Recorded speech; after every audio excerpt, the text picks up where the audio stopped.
Jammu and Kashmir का इस साल का सबसे बड़ा एग्जाम JKS 2023। हाल फिलहाल में आप सभी लोगों ने इसके बारे में बहुत सारे न्यूज, आर्टिकल्स एंड इंटरव्यूज भी देखे होंगे। And if you want to prepare for this exam तो आपके मन में बहुत सारे डाउट्स आए होंगे। मैं कोशिश करूंगा कि मैं आज इन्हीं डाउट्स को क्लियर करूं इस पर्टिकुलर वीडियो में। This is a very beginner friendly video, so make sure कि आप इस वीडियो को एंड तक देखें, बिकॉज तभी आप इस एग्जाम के रिगार्डिंग काफी अच्छी क्लैरिटी ले पाएंगे। हेलो एवरीवन, मेरा नाम है Aakash and I really welcome you all on your own YouTube channel जिसका नाम है Sara Aakash, your sky your limit.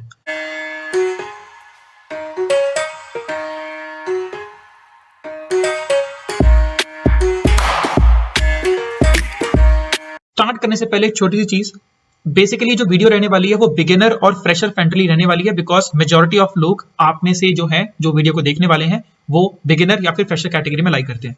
ये एक पोल है जो कि मैंने सारा आकाश के ऊपर सारा आकाश टेलीग्राम चैनल पे डाला था, एंड ऐसा एक मैंने पोल डाला था जो कि मैंने यूट्यूब चैनल के ऊपर भी शेयर किया था। I just wanted to say thank you to all of you guys, because आप लोग अगर सपोर्ट करते हो तो मैं आप लोगों के लिए ऐसा कंटेंट लेकर आ पाता हूँ। और अगर आपको इस रिगार्डिंग और भी कुछ कंटेंट चाहिए हो तो डेफिनेटली आप मुझे बताइएगा जरूर। Participate in the polls, participate in the community section, and comment section is always there for you. चलिए तो शुरू करते हैं। सबसे पहले let's get the basics right. सबसे पहले ये एग्जाम जो होता है वो JKPSC कनेक्ट कराता है, Jammu and Kashmir public service commission connect कराता है। एनुअली एग्जाम होता है। अब ये एनुअली कैसे होता है? देखो, पिछले साल लास्ट ईयर 2022 के अंदर एक नोटिफिकेशन आया था जिस बेसिस पर यह बोला गया था कि आपका हर साल KS का एग्जाम कनेक्ट किया जाएगा। तो इसका मतलब ऑल्दो आप लोगों के पास कोई भी एग्जाम कैलेंडर नहीं है, लेकिन आप ये मान के चल सकते हैं कि आपका हर साल एग्जाम होगा ही होगा।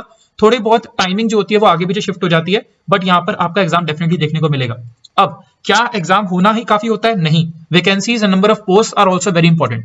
पिछले साल जो वैकेंसी थी वो भी अराउंड 200 प्लस आपको वैकेंसीज देखने को मिली थी, एंड इस बार भी एक्सपेक्टेड वैकेंसी 200 से ज्यादा ही है। इनफैक्ट कुछ सोर्सेज के हिसाब से देखा जाए तो 250 के आसपास अप्रॉक्स 250 वैकेंसीज आपको देखने को मिल जाएंगी।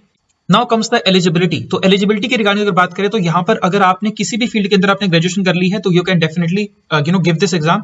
एंड बहुत सारे लोग ऐसे हैं जो कि अभी फाइनल ईयर के अंदर होंगे जिनके एग्जाम अभी मई जून के आसपास they are going to become pass out, like they are going to be getting pass out. तो सर वो लोग भी इस एग्जाम के लिए डेफिनेटली एलिजिबल हैं, they can also apply for the same, right. Then age limit के बारे में अगर बात करें तो एज लिमिट वैसे जो होती है जनरल कैंडिडेट के लिए वो होती है अराउंड 32 ईयर्स होती है for the unreserved candidate. I think 34 years होती है for the reserved candidates, that is SC ST OBCs जो हो गए, मतलब जो हो गए रिजर्वेशन वाले जो हो गए उनके लिए। एंड 35 इयर्स होती है PWD कैंडिडेट्स के लिए, यानी कि फिजिकल डिसेबिलिटी जिनको है उनको यहाँ पे कैंडिडेट्स के लिए देखने को मिलती है। तो it's a decent enough age. I think आप में से बहुत सारे लोग इसके लिए एलिजिबल होंगे, तो डेफिनेटली आपको एग्जाम देना चाहिए। It is worth giving. Why it is so, मैं आपको थोड़ी देर में बताने वाला हूँ। Now comes this exam pattern. Exam pattern के रिगार्डिंग बात करें तो यहाँ पर आपके 3 मेजर स्टेजेस में आपको एग्जाम देखने को मिलता है। सबसे पहले होता है आपका प्रीलिम्स, देन होता है आपका मेंस, देन होता है आपका interview. Now important thing is ये जो नोटिफिकेशन आपको देखने को मिलने वाली है ये अप्रोक्सीमेटली आपको फरवरी एंड या फिर मार्च तक आपको डेफिनेटली नोटिफिकेशन देखने को मिल जाएगी। मतलब फेब या मार्च के फर्स्ट वीक तक आपको ये केएस की ऑफिशियल नोटिफिकेशन आ जाएगी। अभी नहीं आई है, ठीक है। लेकिन और ये एग्जाम जो प्रीलिम्स का एग्जाम जो होगा ये आपका मान लेते हैं जून से लेकर जुलाई के बीच में आपका एग्जाम हो जाएगा। अगर सब कुछ सही रहा तो जून के अंदर भी, नहीं तो जुलाई तक ये शिफ्ट हो सकता है। देन इसके 2 महीने बाद आप लगा लो सितंबर अक्टूबर के बीच में आप लगा लीजिए यहाँ पर आपका मेंस का एग्जाम एंड सब्सिक्वेंटली इंटरव्यू। अब पिछले साल का अगर आप देखें तो मेंस का एग्जाम इस टाइम पर यानी कि फरवरी में आपका मेंस का एग्जाम अभी शुरू होने वाले हैं। आई थिंक 6 से शायद शुरू हो रहे हैं, तो मेंस के एग्जाम शुरू होने वाले हैं इस साल के। तो ये थोड़ा डिले होता रहता है, थोड़ी सी बहुत एडमिनिस्ट्रेशन में थोड़े बहुत फ्लॉज वगैरह हैं, तो थोड़ा डिले वगैरह होता रहता है। बट अगर डिले के बारे में आप ना सोचें तो this is the exact schedule जो कि आपको यहाँ पर देखने को मिल जा रहा है। Fluctuations will be there, but हम फ्लक्चुएशंस के हिसाब से अपने आप को प्रिपेयर नहीं कर सकते। ऑलराइट, चलिए अब एग्जाम पैटर्न को थोड़ा सा स्टडी ये मैं अभी आपको और डिटेल में समझाऊंगा, लेकिन उससे पहले बहुत सारा इंपॉर्टेंट है ये समझना कि why you should prepare for this के एग्जाम 2023।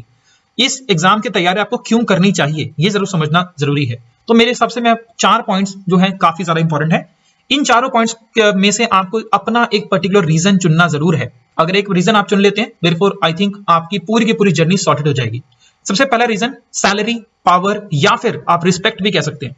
आपको पता है अभी जो रिजल्ट जब आया था, अभी जब रिजल्ट निकला था फाइनल सिलेक्शन वाला, तो इतनी ज्यादा ऑलमोस्ट मेरे पास बहुत सारे मैसेजेस यहाँ पे आने लग गए थे कि सर मेरे फलाने गली की या फिर मेरे गली मोहल्ले के अंदर किसी लड़के का निकल गया, किसी लड़की का निकल गया, या फिर मेरे गांव का एक लड़का है सर उसने क्रैक कर लिया, उसने दिल्ली से जाके कोचिंग करी थी, कोई बोलता किसी ने घर में प्रिपरेशन करी थी, किसी ने बोला कि मैंने 1 साल में निकाल लिया, किसी ने बोला सर 2-3 साल लग गए लेकिन finally he is becoming the officer, तो सर मुझे भी ऐसा कुछ बनना है। तो पॉइंट इज ये सैलरी, पावर, रिस्पेक्ट, ये सब कुछ यहां पर आपको देखने को मिल जाएगा। मैं ये नहीं कह रहा हूं कि आपको सैलरी के लिए ही जाना चाहिए, मैं ये नहीं बोल रहा हूं कि आपको सिर्फ पावर के लिए जाना चाहिए, मैं ये भी नहीं बोल रहा हूं कि आपको सिर्फ रिस्पेक्ट के लिए जाना चाहिए। ये तीनों का जो कॉम्बिनेशन है वो आपको इस पर्टिकुलर जॉब में मिल जाएगा। तो डेफिनेटली इफ इस तीनों में से आपको कोई भी एक रीजन चाहिए अपनी जिंदगी में, तो you should definitely prepare for this exam. Second point comes is family. Now family का मतलब मेरा आपके पेरेंट्स से नहीं है। Why I am saying this, क्योंकि आप सभी लोग जानते हो कि आप अपने पेरेंट्स का एफर्ट कभी पे बैक नहीं कर पाओगे। आपके पेरेंट्स ने शायद इतने खुद ना पढ़े हो लेकिन आप लोगों को ग्रेजुएट करवाया है, इनफैक्ट बहुत सारे लोगों को पोस्ट ग्रेजुएशन तक भी डिग्री प्रोवाइड करवाई है, तो they have worked immensely hard. You can not pay back to your parents. But family का मतलब मेरा इस पर्सपेक्टिव से है कि यार बहुत सारे लोग इसके बारे में सोचते नहीं है, बट आपको सोचना जरूरी है। आप किसी भी अगर मान लेते हैं ग्रुप डी एग्जाम की तैयारी कर रहे हैं, आपका एग्जाम शायद निकल भी गया है, या फिर आप कोई प्राइवेट जॉब भी कर रहे हैं, आपकी सैलरी अराउंड 25 से लेकर 30 हजार तक के आसपास की आपकी सैलरी है, लेकिन 25 से लेकर 30 हजार की सैलरी आपके लिए सफिशिएंट हो सकती है। बट अगर आपकी आगे फैमिली होगी, आपकी वाइफ आएंगे, आपके बच्चे आएंगे, या फिर subsequently husband and kids also, तो उसके लिए उनके लिए शायद सफिशिएंट ना रहे। इनफैक्ट अगर आप एक ऑफिसर कैडर में जाते हैं, मतलब अगर आप एक ऑफिसर बनते हैं, तो आप ये भी समझ के देखिए कि आपका जो साथ में जो वर्किंग सर्कल होगा वो सभी के सभी लोग की जो थॉट होंगे, जो आइडियाज होंगे, जो स्पीकिंग एबिलिटी, कम्युनिकेशन स्किल्स, जो बच्चों के लिए जो स्कूल जो फैसिलिटी प्रोवाइड की जाएंगी, सब कुछ एक डिसेंट लेवल की होंगी और आपकी फैमिली वहां पर ग्रो करेगी। और अगर आपकी फैमिली ग्रो करेगी तो आपके आगे जो आने वाली जनरेशन है इसके अंदर पूरा का पूरा बदलाव आ जाएगा। तो you can actually become the pivoting point of your family by standing up. अगर आप ऑफिसर बनते हो तो आपकी पूरी की पूरी फैमिली ग्रो करती है आपके साथ में। So if you want to become that change, therefore you should definitely prepare for this exam. इसके बाद doorstep to other exams, इसके रिगार्डिंग शायद आप लोगों को नॉलेज होगी पहले से। अगर आप इस एग्जाम की तैयारी करते हैं, यानी कि इस पर्टिकुलर एग्जाम की अगर आप स्टेट पीसीएस लेवल के एग्जाम की तैयारी करते हैं, तो आपका अगर क्या होता है बेसिकली बेसिक्स अगर आपके स्ट्रांग हो जाए, जो कि सबसे इंपॉर्टेंट होता है, अगर आप बेसिक्स के आपके स्ट्रांग हो जाएं तो आप बहुत सारे एग्जाम्स के लिए एलिजिबल हो जाते हो in terms of actually clearing that exam. अगर आप पूरा एग्जाम के लिए प्रिपेयर ना भी करो तो भी sir you can actually perform really really great in those exams like what. मैं इसी साल के रिगार्डिंग अगर बात करूं, 2023 के अंदर ही बहुत सारे एग्जाम अभी आने वाले हैं। यूपीएससी सीडीएस, ये आपको डिफेंस सर्विसेज में अगर आपको ऑफिसर बनना है, इसमें मेंस नहीं होता, सिर्फ प्रीलिम्स का पार्ट होता है और यहाँ पे आप डेफिनेटली बन सकते हो। UPSC CAPF is also one of them, ये आपको अगस्त में एग्जाम देखने को मिलने वाला है। तो सब कुछ बहुत सेट है यार। अगर आप तैयारी करते हो तो आप डेफिनेटली जून जुलाई के अंदर आपका प्रीलिम्स का एग्जाम होगा, अगस्त के अंदर सीएपीएफ का एग्जाम होगा and you can definitely crack this exam. मैं आपको 110% लिख के दे सकता हूं कि आप इसका एग्जाम क्रैक कर लोगे। यूपीएससी ईपीएफओ की एग्जाम अभी यहाँ पर आने वाला है, अराउंड 95,000 प्लस आपके पास सैलरी आने वाली है। बहुत ही अमेजिंग एग्जाम है, बहुत ही कम लोगों को इसके बारे में पता है, बट ये एग्जाम भी अभी आपको कुछ महीनों में देखने को मिलने वाला है। एंड यूपीएससी सिविल सर्विसेज की तो नोटिफिकेशन भी आ चुकी है। So even if you are not preparing for this year but in the subsequent years you are going to write this exam, तो definitely you should prepare for this exam. The KS के बारे में बात कर रहा हूं। Alright, इसके अलावा भी आप देखें तो सर यहाँ पर और भी बहुत सारे एग्जाम इसी साल देखने को मिलने वाले हैं। नायब तहसीलदार का एग्जाम जो कि आपके आने वाला है, उसका भी आपको लेवल काफी अच्छा देखने को मिलेगा। आईबी यानी कि इंटेलिजेंस ब्यूरो का एसीआईओ का जो एग्जाम होता है, ये भी आपका आने वाला है। इनफैक्ट इंटेलिजेंस ब्यूरो की एक और वैकेंसी आ ही चुकी है, जो असिस्टेंट वाली यहाँ पे आई चुकी है, उसके रिगार्डिंग में बहुत जल्दी वीडियो लेकर आऊंगा। एसएससी के बहुत सारे एग्जाम्स हैं, पीएसयू के बहुत सारे एग्जाम्स हैं, ये सभी के सभी एग्जाम्स के लिए आप एलिजिबल हो जाते हो just by preparing for this one exam, because यहाँ पर आप चीजें जो पढ़ते हो बहुत ज्यादा बेसिक से पढ़ते हो, बहुत ज्यादा डेप्थ से पढ़ते हो। एंड मैं आपको बता रहा हूं, कोई भी एग्जाम की आप तैयारी आज के टाइम पे कर लो, आज के टाइम पे एसएससी और यूपीएससी में ज्यादा डिफरेंस नहीं रहा है in terms of the questions, क्योंकि कहीं से भी क्वेश्चन उठा के पूछे जा रहे हैं। तो आपको एक अच्छी डिसेंट लेवल ऑफ प्रिपरेशन की जरूरत होती है। आप सभी लोगों में से काफी सारे लोगों ने जेकेपीएससी का एग्जाम दिया होगा, वहां पर काफी सारे लोगों को trouble I because they were not clear with the basics, right. Last, ये मुझे लगता है कि बहुत ज्यादा इंपॉर्टेंट रीजन है और यहाँ पे मैंने क्वेश्चन मार्क जो डाला है, ये 3 रीजंस में से आपको डेफिनेटली एक ना एक रीजन तो मिल ही गया होगा, बट एक चौथा रीजन एक ऐसा रीजन है जो कि मैं चाहता हूं कि आप खुद ब खुद अपने अंदर झांक कर देखो कि why do you want to prepare for this exam. ऐसा भी हो सकता है कि आप पर्सनल सेटिस्फेक्शन चाह रहे हो अपनी लाइफ के अंदर, या फिर आपका कोई और गोल हो। Whatever the case is, find your own bloody reason, because ये आपको तब मोटिवेट करके रखेगा जब ये आपके बाकी सारे रीजन आपको मोटिवेट करके नहीं रखेंगे। चलिए अब आगे देखते हैं सर, जो मैं आपको बता रहा था कि अगर आपका बेस बहुत ज्यादा स्ट्रांग हो जाए तो आप कैपिटलाइज कर सकते हो। मैं ये इंडोर्स करने के लिए, अपने आप को बेचने के लिए, अपने आप को सेल करने के लिए नहीं बोल रहा हूं, बस आपको बता रहा हूं। While I was preparing the content, आपको पता है नवंबर और दिसंबर के अंदर आपके जेकेपीएसआई एग्जाम के दौरान मैं आपको बहुत सारा कंटेंट आपको रेगुलर बेसिस पे प्रोवाइड कर रहा था, बट उसी बीच क्योंकि I was having a strong base, I was able to clear few exam जिनका सिलेबस भी बिल्कुल क्या है, डिफरेंट है। तो कुछ एग्जाम्स में जीएस आती है, इस एग्जाम में जीएस आई थी बिकॉज ये एसएससी का एग्जाम था एंड ये स्टेट का एग्जाम था, इसमें कोई जीएस का फंडा नहीं था। इफ यू कैन सी, मैं थोड़ा जूम इन कर देता हूं आप लोगों के लिए। I was 38 rank Akashdeep Saraswat and here 11th Akashdeep Saraswat. Point is, मैं आपको बस ये बताना चाहता हूं कि अगर आपका बेस स्ट्रांग होगा तो आप बहुत सारे एग्जाम, आपको रियलाइज ही नहीं होगा कि आपके एग्जाम निकलते रहेंगे if you are able to study up to that level. And ये सारे एग्जाम वही हैं जो कि मैं क्रैक कर चुका हूं over years. UPSC civil services, PCS, then comes IES and then comes CGL, ये यूपीएससी सीडीएस, सीएपीएफ, ये सब के सब जीएस ओरिएंटेड एग्जाम है, including INET also and AFCAT also, right. ये सब के सब जीएस ओरिएंटेड एग्जाम है, बाकी सब टेक्निकल एग्जाम्स आपको देखने को मिल जाएंगे। चलिए नाउ कम्स सारी बातें हो चुकी हैं। अगर आपका पूरा का पूरा मूड बन चुका है, माहौल बन चुका है, तो सर अब डिस्कशन करना बिल्कुल बनता है सिलेबस के रिगार्डिंग या फिर एग्जाम पैटर्न के रिगार्डिंग। सबसे पहले आपको देखने को मिलेगा केएस का प्रीलिम्स एग्जामिनेशन। प्रीलिम्स एग्जाम के अंदर आपको दो पेपर देखने को मिलते हैं, एक होता है आपका जनरल स्टडीज पेपर 1, एक होता है general studies paper 2। General studies paper 1 के अंदर, दोनों के अंदर ही आपके 100 क्वेश्चन आते हैं, 200 मार्क्स का पेपर होता है, 2-2 घंटे के पेपर होंगे, टोटल मिलाकर 4 घंटे का आपका पेपर होगा। बीच में ब्रेक मिलती है, don't need to worry much about it, बीच में आपको ब्रेक देखने को मिलती है। And the interesting part is general studies paper 1, ये सबसे ज्यादा इंपॉर्टेंट है बिकॉज यहाँ पे आपके जीएस वाले क्वेश्चंस वगैरह आपके देखने को मिल जाएंगे, GS, current affair, polity, history, geography, science. मैं भी डिस्कस कराने वाला हूं आपको सिलेबस, आप देख लीजिएगा। लेकिन इसके अंदर ये जो आपका है, इसके अंदर आपको थोड़ा बहुत लेवल के ऊपर आपका क्वांट, रीजनिंग, ये इंग्लिश, ये सब कुछ आपको देखने को मिल जाता है, बट ये सिर्फ और सिर्फ क्वालिफाइंग इन नेचर है। इसका मतलब आपको यहाँ पर एक मिनिमम सेट ऑफ नंबर्स लेकर आने हैं, इसके बाद अगर आप उससे ज्यादा नंबर लेकर आते हैं तो कोई फर्क नहीं पड़ता आपके सिलेक्शन के ऊपर। मतलब, और क्वालिफाइंग नंबर कितने हैं? 1/3 ऑफ द टोटल मार्क्स आपको स्कोर करने। टोटल मार्क्स इज 200, आपको 1/3 इसमें मार्क्स स्कोर करने। अगर आप स्कोर कर पाते हो, उसके बाद आप जितने मर्जी ज्यादा नंबर लो, वो मार्क्स आप पे काउंट होते ही नहीं है। मार्क्स सिर्फ और सिर्फ इसके एग्जाम के काउंट होंगे। तो ये काफी अच्छी बात है। जिन लोगों का मैथ्स अच्छा नहीं है, बहुत सारे लोग ना सीसेट के ऊपर बहुत ज्यादा फोकस करने लग जाते हैं। मैं ये नहीं बोल रहा हूं छोड़ के जाना है, बट अगर मैं आपको बताऊं कि अगर आपने किसी भी एग्जाम मतलब किसी भी लेवल के exam, group D, group C, किसी भी लेवल के एग्जाम की आपने तैयारी की है, फॉर एग्जांपल अगर आपने जेकेपीएसआई का एग्जाम दिया था, तो आपकी मैथ्स, रीजनिंग, इंग्लिश एंड क्या कुछ और रह गया, चलो हाँ यही मैथ्स, रीजनिंग, इंग्लिश, इसमें से अगर आप दो टारगेट भी आपके अच्छे हैं, मतलब फॉर एग्जांपल आपका इंग्लिश और रीजनिंग अगर आपका अच्छा है, तो भी आप यहाँ पे सीसेट आराम से निकाल सकते हो। अगर आपका मैथ्स और रीजनिंग अच्छा है, इंग्लिश आपको नहीं आती, तो भी एग्जाम आप निकाल सकते हो। कोई भी दो आप अच्छे से प्रिपेयर कर लो, you can actually clear the exam because it's in qualifying in nature. And to be very precise, जब मैं आपको साथ एक दो अलग वीडियो लेकर आऊंगा जिसमें स्ट्रेटेजी के बारे में बताऊंगा, तब भी आपको बताऊंगा कि सीसेट को आप किस तरह से मैनेज कर सकते हो इजीली। ऑलराइट, चलिए आगे देखते हैं। इसके बाद होता है सर आपका मेंस एग्जाम। सबसे ज्यादा खतरनाक, सबसे ज्यादा खौफनाक एग्जाम यही होता है, पर टेंशन लेने की जरूरत नहीं है, आप सिंपल तरह समझोगे, बस समझने में फोकस करो आज के लिए। ये होते हैं सर आपके कुछ नंबर ऑफ पेपर्स। सबसे पहले आपका होता है इंग्लिश, ये भी क्या होता है, 300 मार्क्स का होता है और ये क्वालिफाइंग इन नेचर होता है। क्वालिफाइंग का मतलब जो फाइनल मेरिट लिस्ट बनेगी, फाइनल जो सिलेक्शन होगी, उसमें आपके ये वाले मार्क्स काउंट नहीं होंगे। जैसे कि सीसेट के मार्क्स काउंट नहीं हुए थे, यहां पर भी काउंट नहीं होंगे। इसके बाद इसको अगर छोड़ दें तो इसके बाद सर आपका आता है ऐसे सर आपका 250 मार्क्स। देन आपका होते हैं sir 4 paper general studies paper 1, GS paper 2, GS paper 3, GS paper 4। अब इसके अंदर भी अलग अलग सब्जेक्ट्स को डिवाइड किया गया है। For example general studies paper 1 के अंदर Indian heritage, culture, history, geography, world history and society, इन सब के रिगार्डिंग आपके क्वेश्चन आते हैं। जनरल स्टडीज पेपर 2 के अंदर governance, constitution, polity, social justice, international relations के क्वेश्चन आते हैं। And similarly for GS 3, GS 4 के लिए। इसके बाद सर आपके आते हैं दो पेपर जिसका नाम है optional 1 and optional 2।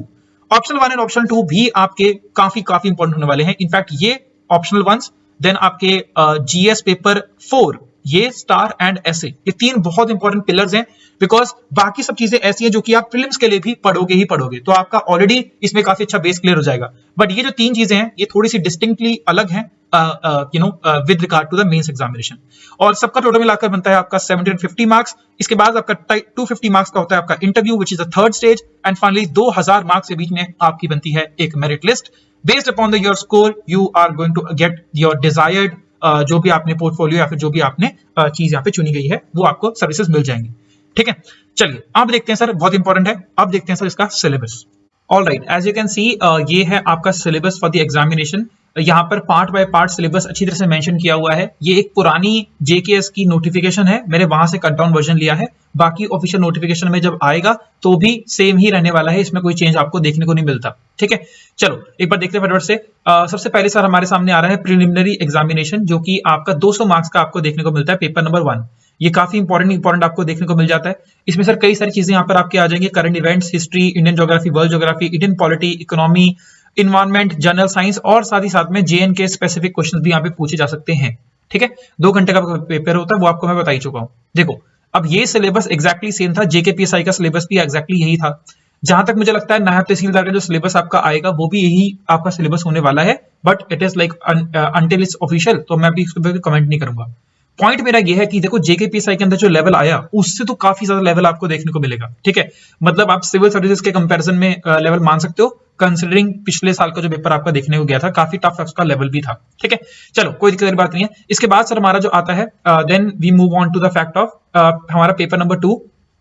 Paper number 2 basically है हमारा, आपको बताया था क्वालिफाइंग पेपर है। यहाँ पे comprehension, interpersonal skills, logical reasoning, decision making, general ability और बेसिक न्यूमेरेसी आपको देखने को मिल जाती है। Again this is same syllabus of JKPSI, but the level is gonna be little difficult, more difficult than the above.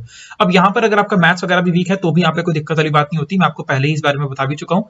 आप selectively target यहाँ पे कर सकते हो, बिकॉज आपको सिर्फ और सिर्फ कितने मार्क्स स्कोर करने हैं, 33.33% मार्क्स स्कोर करने हैं, या फिर सिंपल सी बात में 1/3 ऑफ द एंटायर मार्क्स यहाँ पे स्कोर करना है। तो 200 में से 1/3 आपको मार्क्स स्कोर करने हैं, you will be done and dusted. ठीक है, इसके बाद आता है सबसे ज्यादा मेन जो आपका एग्जामिनेशन वाला पार्ट है, this is called as mains examination only. ठीक है, अब यहाँ पर काफी इंटरेस्टिंग से सिनेरियो है। सबसे पहले सर यहाँ पर आपका निकलता है आपका एक क्वालिफाइंग पेपर, जो कि आपको बता चुका हूँ। क्वालिफाइंग पेपर होता है इंग्लिश का, no need to worry much about it. इसमें यहाँ पे आपके कॉम्प्रिहेंशन आते हैं, प्रेसी राइटिंग आती है, प्रेसी राइटिंग भी बहुत ज्यादा आसान होती है, टेंशन बिल्कुल मत लो। देन आपकी यूसेज, वोकैबुलरी यानी कि बेसिकली ग्रामर आएगी, एंड शॉर्ट ऐसे वगैरह आपको लिखने होते हैं छोटे मोटे, that is also fine. Up to multiplication level यानी कि आपका 10th क्लास तक ही आपका आता है, तो कोई बहुत दिक्कत की बात नहीं है। मेजर जो यहाँ पे आपका जो डर है बहुत सारे लोगों का, answer writing, that is here itself, यहाँ से गेम थोड़ी चेंज होनी शुरू होती है।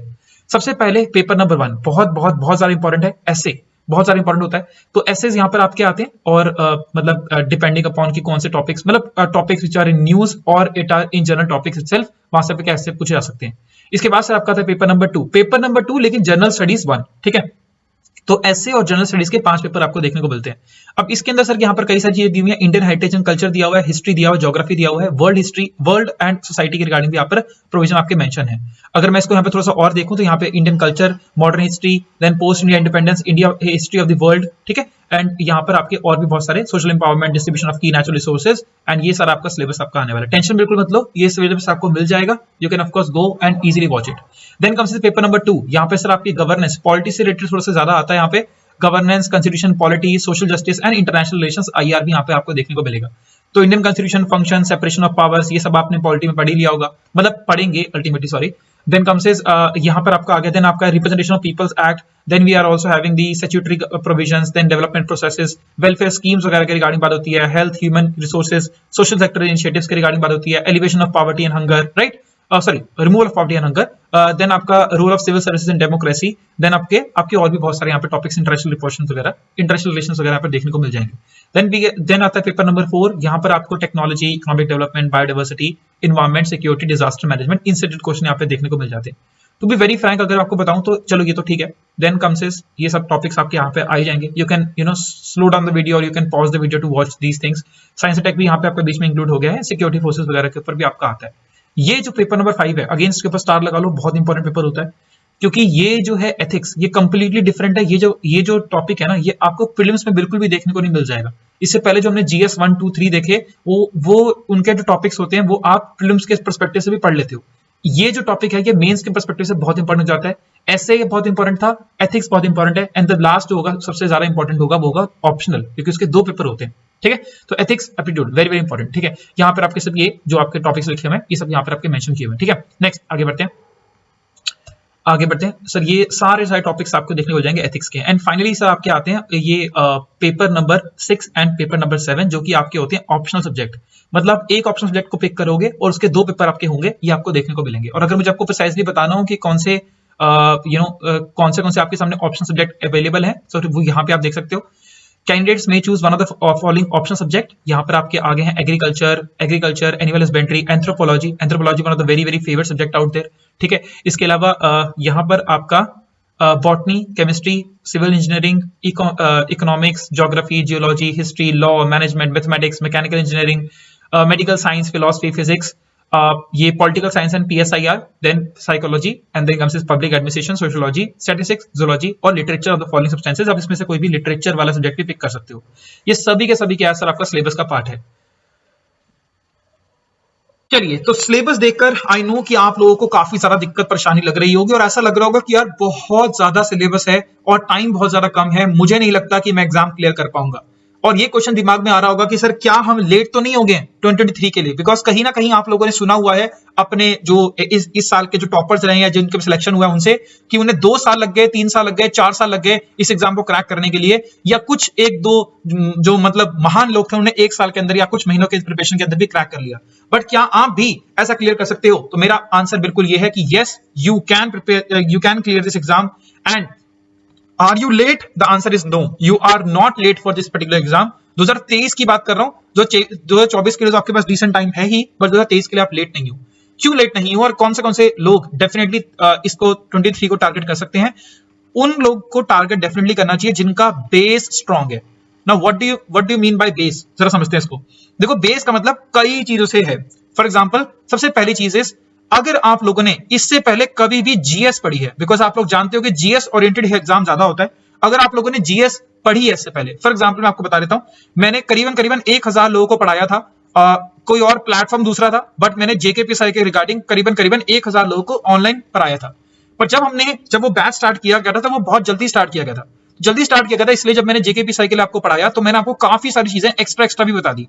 अब वो जो पहले जेकेपीएसआई का एग्जाम हुआ था, उस टाइम पे तो आपको यूजफुल लगी नहीं होगी, लेकिन जब इस बार एग्जाम हुआ तो आपको लगा होगा कि हाँ यार, नोट से काफी कुछ आया, मतलब it was worth taking the coaching, कि हमें एक्स्ट्रा पढ़ाया गया था, बट एक्स्ट्रा हमारा बेनिफिट हमको डेफिनेटली मिला है। तो बस मैं ये बताना चाहता हूं कि मैं ये नहीं बोल रहा हूं कि जिन लोग मुझसे पढ़े हैं वही लोग एग्जाम तैयारी करो। जो लोग कहीं से भी पढ़े हैं, पर उनका एक अच्छा खासा बेस है, उनको पता है, उनका एटलीस्ट 50%, अगर आप जो सिलेबस आपने देखा अभी, तो 50% अगर आपका सिलेबस आपको लगता है कि हाँ यार, मेरा प्रीलिम्स पर्सपेक्टिव तो सिलेबस तैयार है, या फिर मेरे को कुछ टॉपिक्स तो अच्छे से आते ही आते हैं, तो definitely you can clear this exam. अभी भी शुरू करोगे तो भी आप इस एग्जाम को क्लियर कर सकते हो 2023 के अंदर ही।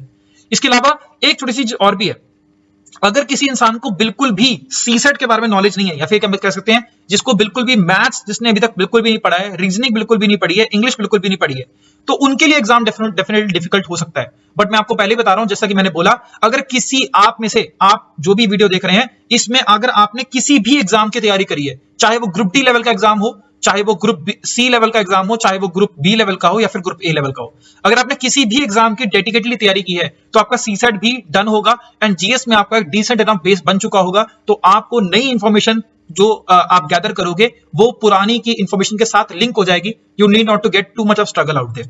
तो if you have the base, now base का एक मतलब और भी होता है क्या, अगर आप एक कंटिन्यूड प्रिपरेशन के अंदर हो, मतलब अगर आप तैयारी कर रहे हो, अभी रिसेंट टाइम के अंदर तैयारी कर रहे हो, तो सर आपकी टाइम मैनेजमेंट भी बन चुकी होगी, आपकी एक सिटिंग अरेंजमेंट बन चुकी होगी, आप यहां पर बैठकर पढ़ रहे होंगे, टाइम मैनेजमेंट हो गया या प्रॉपर प्लानिंग हो गई, है ना, आपके पास ये सब कुछ होगा। अगर आपके पास ये सब कुछ है, that means you are having a strong base to build upon this foundation. इसके अलावा एक चीज और लास्ट है, but this is very very very important stuff. अगर आप नॉलेज आपके पास है, या फिर आप नॉलेज तो डेफिनेटली गैदर कर भी लोगे, but point of view is, आप नॉलेज जो गैदर करते हैं वो आप रट्टाफिकेशन से नहीं, अगर आप स्टडी करके नहीं, बट इंस्टेड आप यहां पे लर्निंग के पर्सपेक्टिव से अगर आप चीजें पढ़ते हैं, तो सर आपको डेफिनेटली इस एग्जाम को क्रैक करने में बिल्कुल इशू नहीं आएगा। मेरा कहने का मतलब क्या है सर, अगर आप कोई भी स्टेट लेवल के एग्जाम देखें या फिर एसएससी लेवल के एग्जाम देखें, वहां पर नॉलेज बेस्ड क्वेश्चन बहुत ज्यादा आते हैं, मतलब जिसने ज्यादा पढ़ा है वो एग्जाम डेफिनेटली क्लियर कर लेगा, या फिर उनके चांसेस ज्यादा होते हैं। बट ये जो स्टेट पीसीएस के एग्जाम जो होते हैं, वो ऐसे नहीं होते। यहां पर आपको नॉलेज या फिर रट्टाफिकेशन या फिर स्टडी से मतलब नहीं होता। इनफैक्ट यहां पे ज्यादा एनालिटिकल एबिलिटी की रिक्वायरमेंट होती है, यानी कि लर्निंग एप्टीट्यूड की रिक्वायरमेंट होती है, कि जो आप पढ़ रहे हैं वो आप याद कर रहे हैं, दैट्स वन थिंग, वो प्रीलिम्स के अंदर आपको काम आ जाएगा। बट क्या आप उसका मीनिंग समझ भी पा रहे हैं, बिकॉज आपको समझाना है एग्जामिनर को इन द मेंस एग्जाम कि what do you mean by this. आपको अपने थॉट्स, अपने एक्सप्रेशंस, अपने एग्जांपल्स को पुट डाउन करना है on the sheet of paper. तो ये बहुत जरूरी है, और ये इसीलिए अगर आपका एटीट्यूड इस रिगार्डिंग अगर आप बना सकते हो, for the next few months, therefore you can definitely crack this exam for sure. अब जो लोग ऐसे हैं जो कि इन सभी एग्जाम के अंदर कहीं ना कहीं लैग कर रहे हैं, आपके लिए मेरा एक सिंपल सोल्यूशन है। अगर आपको केएस का एग्जाम क्लियर करना ही है, आपको पता ही है कि हर साल एग्जाम होने ही वाला है, आपको ये भी पता है कि हर साल डिसेंट नंबर ऑफ वैकेंसीज आने ही वाली हैं, तो अगर आप लोग ग्रुप डी लेवल के एग्जाम्स को भी की तैयारी के लिए भी आप एक 2 साल दे ही देते हो, तो why not to give this one entire year for this KS का एग्जाम। इस साल आपका प्रीलिम्स तो पक्का निकल ही जाएगा इन दिस मंथ्स। अगर आप इतने महीने में तैयारी करोगे, प्रीलिम्स तो आपका निकल ही जाएगा। You will get the definite confidence for next year and definitely 2024 के अंदर आप पूरे एग्जाम की तैयारी कर ही सकते हो। बट अगर तैयारी अभी शुरू ही नहीं करोगे तो सर वो वाली स्टेज तक कभी पहुंच ही नहीं पाओगे। ठीक है, तो please understand this, you are not late for this year, but you are in fact early. कि अगर आप एक माइंडसेट से प्रॉपर प्रिपेयर करोगे तो नोटिफिकेशन भी नहीं आया, तो you should get that feel and you can of course crack this. And उन सब चीजों को मत सोचना कि 2 साल में, 3 साल या 4 साल में एग्जाम निकलता है। आपका एग्जाम 1 साल में निकल सकता है। ये डिजाइन ही इस हिसाब से होता है एग्जाम कि वो 1 साल में क्रैक किया जा सकता है, अगर आप प्रॉपरली उतना एफर्ट दो तभी। चलो, इसके अलावा कुछ और डाउट्स भी आपके दिमाग में आएंगे। सबसे पहला डाउट कि सर बैकअप क्या जरूरी होना चाहिए, बिकॉज अगेन आपने वो 2 साल 3 साल के रिगार्डिंग बात करी। देखो, मेरा सिंपल सा एक आंसर होगा आप लोगों के लिए। अगर आपकी उम्र 25 साल से ज्यादा है, इफ यू आर इक्वलेंट और ग्रेटर देन 25 ईयर्स, तो मेरा सजेशन आप लोगों के लिए ये होगा कि आपके पास बैकअप होना चाहिए। अब बैकअप होने का मतलब ये है क्या कि अगर आप 4 से लेके 5 घंटे रेगुलर बेसिस पर दे रहे हो फॉर द केएस की प्रिपरेशन के लिए, तो आप एटलीस्ट 1 से लेके 2 घंटे और भी कुछ थोड़ा स्टैटिक पॉइंट ऑफ व्यू से भी चीजों को देखने लग जाओ। मैं जानता हूं कि आपके लिए मैथ्स, रीजनिंग वगैरह नहीं आ रहा है आपके ये for example that is just a qualifying nature. CSAT एक बार क्वालिफाई कर लोगे, फिर आपको मैथ्स, रीजनिंग पढ़ना भी नहीं है। बट मेरा सजेशन आप लोगों के लिए होगा कि अगर 1-2 घंटा आप मैथ्स, रीजनिंग के लिए भी निकाल लोगे एक दिन में, तो बहुत ज्यादा दिक्कत परेशानी नहीं आएगी। वाई? बिकॉज अगर खुदा ना खास्ता किसी एक रीजन की वजह से आपका ये एग्जाम इस साल क्रैक नहीं होता, तो आपके पास एक अनड्यू प्रेशर आ जाता है from your family, from society and all. And उस प्रेशर के अंदर या तो इस एग्जाम की तैयारी छोड़ दोगे या फिर आप थोड़ा बहुत स्ट्रेस वगैरह के अंदर चले जाओगे। तो इसीलिए मेरा एक सजेशन ये होगा कि अगर जिनकी उम्र ग्रेटर देन 25 ईयर्स है, they should have a decent enough backup उनके पास होना चाहिए। मैं ये नहीं कह रहा हूं कि आप एक्चुअल में किसी जॉब को ज्वाइन ही कर लो, वो आपकी अपनी पर्सनल प्रेफरेंस है, that is subjective to your own mindset, right? But at least have some other exams in the line also. इसके बाद अगर जिनकी उम्र करीबन 21 से लेकर 24 साल की उम्र है, मैं आप लोगों को सजेशन दूंगा, अगर आपका जेन्युइनली ड्रीम है टू क्रैक दिस एग्जाम, तो सब कुछ छोड़ दो सर। आप 1 साल, 1 ईयर, कंप्लीट 1 ईयर दे दो यार, अच्छे से दे दो। आज से, कल से, जो भी आपका टाइम है, डिसाइड कर लो एक दिन, और 1 साल पूरा डेडिकेटली इसको दे दो। उस पूरे 1 साल के अंदर ज्यादा एग्जाम्स को मत देना। कोई अगर प्रीमियर सा एग्जाम आ रहा है तो आप डेफिनेटली दे सकते हो, जिनका सिलेबस आपके साथ मैच कर रहा है, तो आप उन एग्जाम्स को दे सकते हो। इसके अलावा कोई और एग्जाम मत देना, सिर्फ जेन्युइन प्रिपरेशन करो, अपना एक लेवल बना लो। अगर आपने एक लेवल बना लिया, उसके बाद सर आप गिनते थक जाओगे, आपके इतने सारे एग्जाम निकलेंगे। And believe me, I am telling you कि 1 साल जो लोग कोई एग्जाम को क्लियर करके जॉब पे भी लगेंगे, प्रोबेशन होता है, बहुत कुछ होता है, बहुत कुछ ड्रामा होता है, they won't be able to enjoy their life up to 1 year. और 1 साल में आपका जो लेवल बन जाएगा ना, जब आप 1 साल के बाद देखोगे, कंपेयर करके देखोगे, या 1 साल बाद, 5 साल के बाद कंपेयर करके देखोगे, then you will feel that it was worth it, it was taking a year was worth it. तो this is my suggestion for all of you guys. बाकी अगर आपको कोई और सजेशन चाहिए हो तो डेफिनेटली आप मुझसे पर्सनल लेवल के ऊपर भी संपर्क कर सकते हो। यहाँ पर आपको दिख ही रहा होगा, this is my Instagram and Telegram ID. Okay, then comes is coaching. Again a very very important question. बहुत सारे लोगों के दिमाग में क्वेश्चन आता रहता है कि सर कोचिंग लेना नेसेसरी है या नहीं। देखो यार, मैं आपको जेन्युइनली बता रहा हूं। देखो, यहाँ ये भी सब्जेक्टिव इन नेचर है। इसका आंसर यस भी है और इसका आंसर नो भी है। अब यस और नो किसके लिए बोला? देखो, कोचिंग लेना नेसेसरी है उन लोगों के लिए जिनका बिल्कुल भी, मैंने आपको बताया, जिनका बिल्कुल भी बेस नहीं है। इनको एग्जाम ये क्लियर तो करना है, बट शायद वो कभी उन्होंने जिंदगी में उस लेवल का पढ़ा नहीं है, लाइक उस लेवल की तैयारी नहीं करी है, उनकी सिटिंग हैबिट नहीं है, उनको एक प्रॉपर कंसाइज मैनर में material they are seeking for that material, या फिर वो एक जगह पर बैठकर किसी चीजों को समझ नहीं पाते हैं। स्पेशली किसी का जीएस भी हो सकता है, किसी का कुछ भी हो सकता है, किसी को ऑप्शनल में रिक्वायरमेंट हो सकती है। तो वट एवर द केसेस, आप अपना चेक करो कि आप किस लेवल के ऊपर हो, आप कहां से तैयारी स्टार्ट कर रहे हो। हर कोई एग्जाम क्लियर कर सकता है, वो वाला भी जिसके साथ 60% मार्क्स आते हैं, या जो फेल भी होता हो कॉलेज में, वो भी एग्जाम क्लियर कर सकते हैं, वो भी ऑफिसर बन सकते हैं और बने भी हैं। एंड वो लोग भी एग्जाम क्लियर कर सकते हैं जिनके 90% प्लस मार्क्स आते थे, वो लोग भी कर सकते हैं एग्जाम।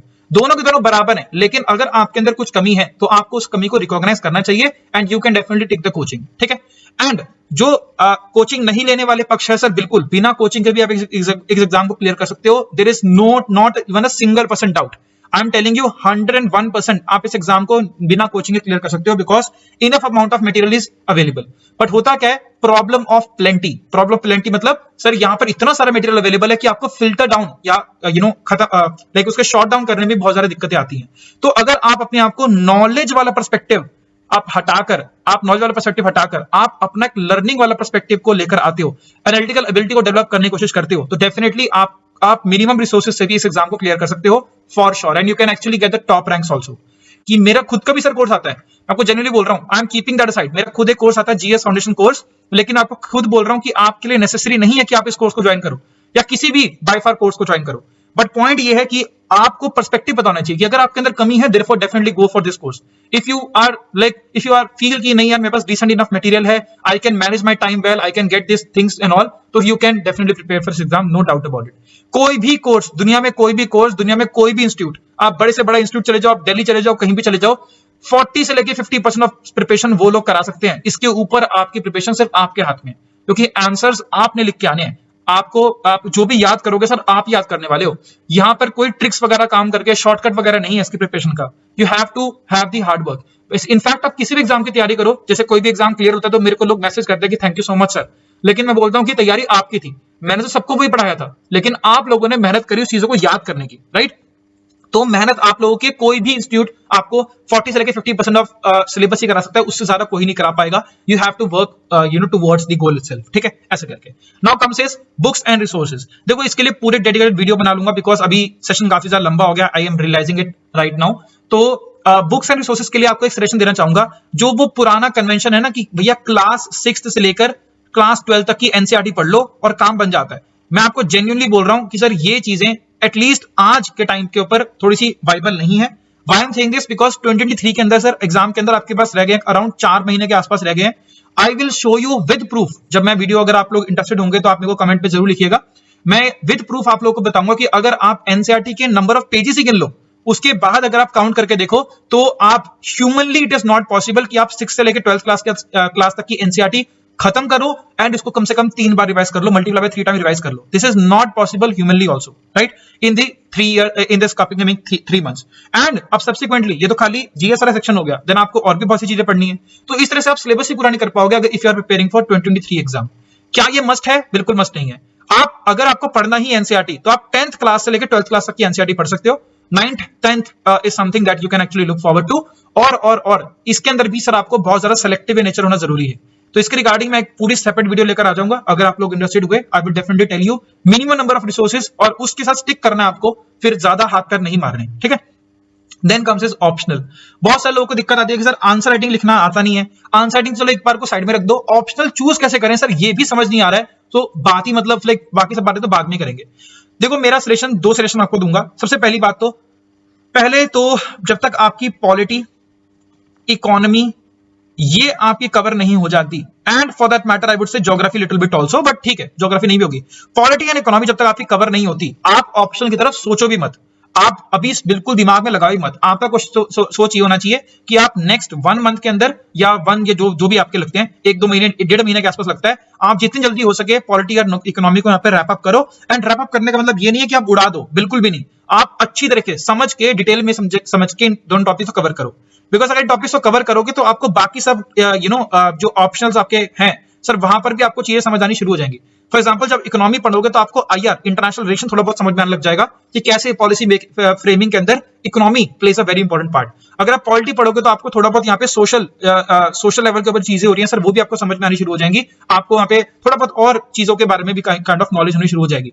तो इसके बेसिस के ऊपर आपके कई सारे सब्जेक्ट्स आपके आते हैं, जैसा कि मैंने बताया भी। तो ऑप्शनल के अंदर आपको तभी आइडिया हो पाएगा। दूसरा मेरा सजेशन ये होगा कि आप जब भी ऑप्शनल के बारे में सोचें, तो आपको क्या करना है, उस past year paper, previous year questions of mains of optional जाके आप खाली पढ़ो।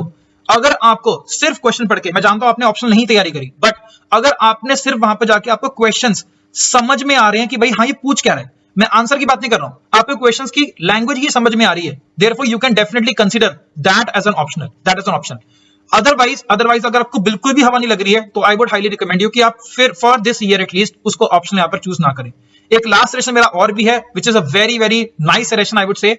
आप YouTube पर जाकर सर्च कीजिएगा how to choose optional, how to choose particular optional by Vikas Divya Kirti. तो सर आई थिंक आप सभी लोग इनके बारे में जानते होंगे, दृष्टि आईएएस के टीचर हैं, ठीक है। तो विकास दिव्य कीर्ति सर ने, इन्होंने बहुत अच्छी तरीके से, शायद स्पेलिंग गलत हो गई, बट बहुत अच्छी तरीके से समझाया है कि आपको ऑप्शनल कैसे चूज करना चाहिए। इट थोड़ी सी लंबी वीडियो आपको देखने को मिलेगी, but it is a worth watching, and optional आप यहाँ पे डेफिनेटली सजेस्ट कर सकते हो। मैं आपको पहले बताया optional, essay and ethics, these are very very important, ठीक है। चलो, तो ये सब कुछ चीजें थी आपके जो मुझे लगा था कि आपको बता देना चाहिए। एक लास्ट चीज के बारे में आपको और बताना चाहता हूं, जो कि बिल्कुल बिल्कुल बिल्कुल लोग नजरअंदाज कर देते हैं। ये एक मैंने पोल डाला था, एक्चुअली मैंने गूगल फॉर्म बोला था आप लोगों को भरने के लिए जेकेपीएसआई के एनालिसिस के रिगार्डिंग।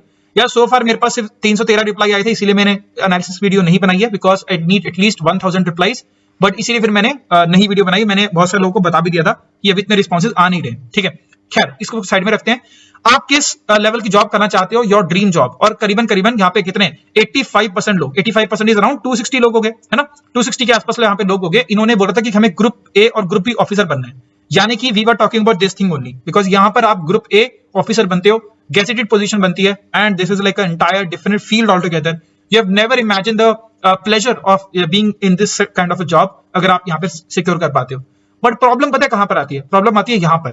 मैंने इसके जस्ट बाद एक क्वेश्चन था कि आप लोगों को कहां पर रूम फॉर इंप्रूवमेंट है, या क्या क्या चीजें आप इन फ्यूचर लर्न करना चाहते हो 2023 के अंदर, आपका बेसिकली क्या टारगेट रहने वाला है, ऐसा करके यहाँ पे मैंने कोई क्वेश्चन पूछा था। एंड इसमें ऑल ऑफ देम वाले जो थे 56% के आसपास लोग थे। एंड यहाँ पर सॉफ्ट स्किल्स, यानी कि including spoken English, personality development, इसके रिगार्डिंग यहाँ पर कुछ करीबन 4% के आसपास लोग थे। तो ओवरऑल अगर देखा जाए तो 60% के आसपास लोग हैं, 60% के आसपास लोग हैं जिनको जेन्युइनली लगता है कि उन्हें communication skills, spoken English, personality development के ऊपर काम करना चाहिए। मैं ये नहीं बोल रहा हूं कि आप हिंदी को छोड़ दो या फिर आप अपनी जो मदर टंग है उसे छोड़ दो, but point is it is not just about English, it's about the personality development. और अगर आपको एक ऑफिसर बनना है, if you want to become an officer, therefore you should behave like one. मतलब आपकी जो थॉट प्रोसेस होना चाहिए, आपको एक पॉलिटिकल न्यूज आती है, आप हमेशा साइड लेने चले जाते हो, बट एक न्यूट्रलिटी बहुत इंपॉर्टेंट है। आपको समझ में आना चाहिए उसका क्या पॉजिटिव है, क्या गलत है। Whenever you are speaking, you should sound like an officer. Whenever you are doing work, you should sound like an officer. और ये एक दिन का प्रोसेस नहीं है, you should actually work upon your personality also. बहुत सारे लोग हैं सर जो बहुत डेवलप्ड घरों से नहीं आते हैं, बहुत ज्यादा प्रिविलेज घरों से नहीं आते हैं, बट सर उनके अंदर एक लीडर की क्वालिटी होती है, उनके लिए उनके अंदर एक ऑफिसर लाइक मेंटालिटी की क्वालिटी होती है। और आपको ऐसे भी बहुत सारे लोग मिलेंगे जो कि बहुत वेल ऑफ फैमिली से आते हैं, बट सर वो एक फॉलोअर होते हैं, वो एक ऑफिसर नहीं होते। एंड फॉलोअर का मतलब, मेरा कहने का मतलब वो इंस्टाग्राम वाला फॉलोअर नहीं बोल रहा हूं मैं। आप in general, they follow people around, they are emotionally very weak, they are emotionally very sensitive, not emotionally I would say, but they are mentally very sensitive out there. चलो, मैं ज्यादा एक्सटेंसिवली नहीं बोलना चाहता, मैं आपको समझ में आ गया होगा कि मैं यहाँ पर किस चीज के रिगार्डिंग बात करना चाहता हूं। तो सर इसके रिगार्डिंग भी अगर आप लोग डेफिनेटली चाहेंगे, I will definitely bring up some content. मैं यहाँ पर जो फिलहाल के लिए मैं अभी करंटली कैट वाले जो होते हैं उनको मैं इंटरव्यू गाइडेंस वगैरह दे रहा हूँ, और उनकी पर्सनालिटी डेवलपमेंट की क्लासेस दे रहा हूं। लेकिन अगर आप लोग चाहते हैं, definitely I will also bring up some content for you guys. बस मुझे आपको बताना था कि these are all the stuff which is required. Lastly आपको बोलना चाहूंगा सर, इस पूरी प्रिपरेशन के अंदर आपको एक मूल मंत्र देता हूं। इस मूल मंत्र को अगर आप फॉलो करोगे तो जेन्युइनली आपको बहुत ज्यादा फायदा मिलेगा। मूल मंत्र इज खुद से वादा, मजबूत इरादा, एंड फाइनली सर मेहनत ज्यादा। अगर आप ये कर पाते हैं sir, definitely definitely definitely you will crack this exam. इस साल, अगले साल, जिस भी साल sir, you will be like, जब भी आप एग्जाम क्लियर करोगे, it will be a glory. खुद से वादा, मजबूत इरादा, मेहनत ज्यादा, that's it.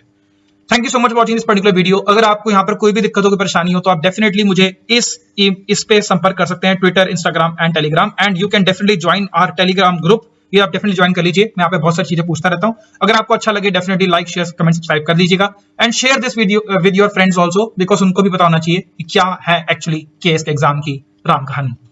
C you very next time, take care, जय हिंद।